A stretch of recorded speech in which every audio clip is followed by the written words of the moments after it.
நான் என் சத்தியத்தை காப்பாற்றிட்டேன்.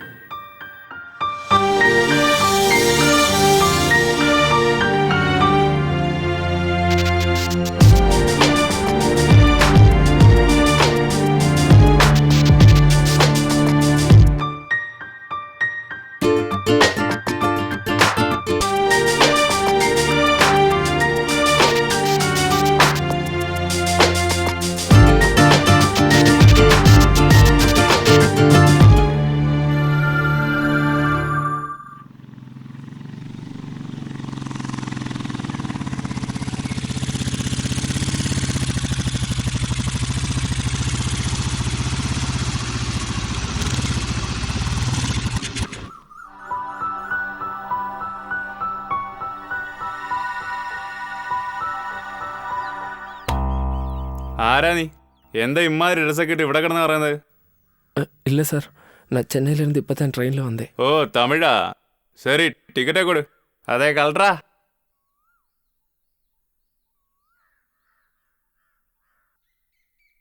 மைக்கேல், சரி சுடுகாட்டில் என்ன பண்ணுற? சார், இவர் தான் அனாதையாக இருந்த என்ன எடுத்து வளர்த்துனாரு. அவர் கலரை பார்க்கத்தான் எவ்வளோ தூரம் வந்தியா? இல்லை சார், ஆக்சுவலாக நான் என் ஃப்ரெண்டை பார்க்குறதுக்கு தான் இங்கே வெயிட் பண்ணிகிட்ருக்கேன். 20 வருஷத்துக்கு அப்புறம் நாங்கள் மீட் பண்ண போகிறோம். 20 வருஷத்துக்கு அப்புறமா? அது இந்த சுடுகாட்டில்? 20 வருஷத்துக்கு முன்னாடி நாங்கள் பண்ண சத்தியம் சார். ஒருவேளை நாங்கள் பண்ண சத்தியம் உங்களுக்கு விளையாட்டாக தெரியலாம்.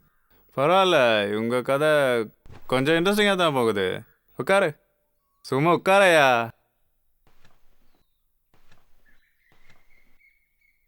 அப்புறம் மேலே சொல்லு, உன் ஃப்ரெண்ட் பேர் என்ன?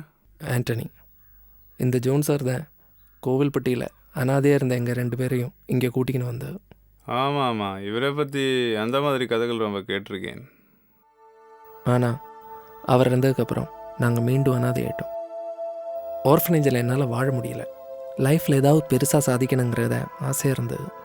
அதனால தான் நான் இங்கேருந்து போயிட்டேன். ஆண்டனி உங்கள் கூட சேர்க்கலையா? ஆண்டனி இங்கேயே இருக்க முடிவு பண்ணிட்டேன்.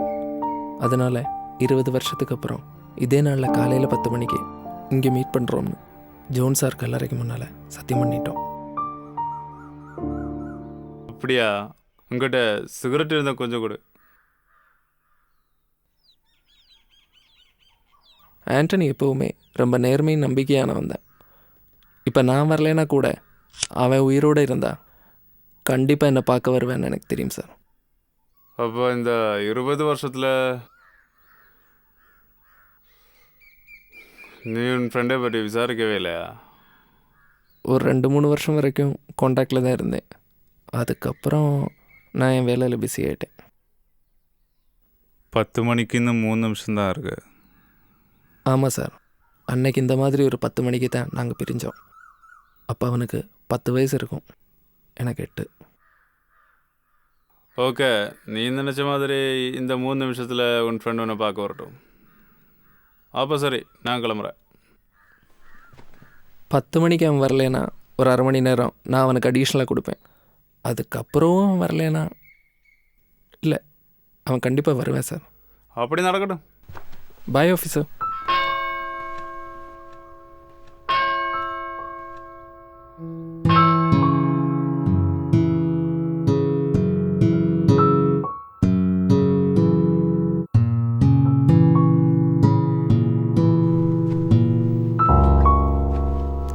மைக்கேல், நீ ஆண்டனி தானே? ஆமாம் மைக்கேல். தேங்க்யூ ஆண்டனி. இது மட்டும்தான் நான் உங்ககிட்ட கேட்டேன். நீ எனக்கு எல்லாமே தந்துட்ட. ஹே, நீ ரொம்ப மாறிட்ட. நீயும் தான் மாறிட்ட. நீ இப்படி குண்டா வருவேன்னு நான் நினைக்கவே இல்லை. நீ முன்னாடி ஒல்லியாக தானே இருந்த? ஒல்லியா இருந்த 20 வருஷத்தில் குண்டாயிட்டேன். இங்கே பக்கத்தில் என்னோட ஃப்ளாட் இருக்கு, அங்கே போய் பேசலாமா? ஹே, ஏன் நீ தமிழ் ஒரு மாதிரியே பேசுகிற? நீ ஆண்டனி இல்லை. சொல்லு சொல்லு, நீ யாரு?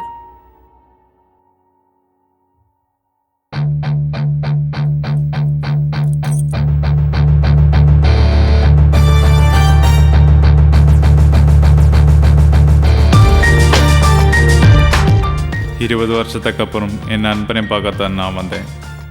ஆனால் நான் இங்கே பார்த்தது தமிழ்நாட்டில் இருந்து கேரளாவுக்கு தப்பி ஓடி வந்த ஒரு பெரிய கிரிமினல். பணத்துக்காக நிறைய கொலை பண்ண கொலைக்காரன்.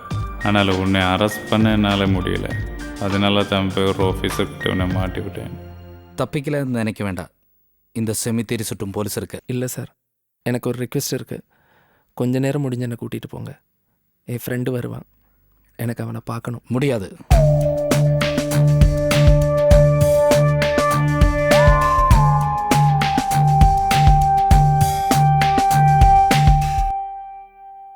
நீங்கள்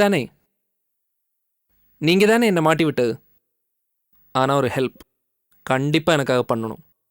ஆண்டனி வருவேன், அவங்கிட்ட நான் வந்தேன்னு சொல்லிடுங்க. நான் என் சத்தியத்தை காப்பாற்றிட்டேன் சார். அவன் வருவேன், கண்டிப்பாக அவன் வருவேன். அவன் என்னை ஏமாற்ற மாட்டேன் சார். Please sir, please. என்னை மன்னிச்சிடு நண்பா. நம்ம நட்பை விட என் டியூட்டி தான் எனக்கு முக்கியம். நீ வெளியில இருந்தால் மக்களுக்கு நான் பண்ணுற துரோகம். இந்த கடமை உணர்ச்சி இப்போ இல்லை. சின்ன வயசில் ஜோன் சார் நமக்கு கற்றுக் கொடுத்தது. ஆனால் நீ தானே அதை புரிஞ்சிக்க மாட்டேன்டே.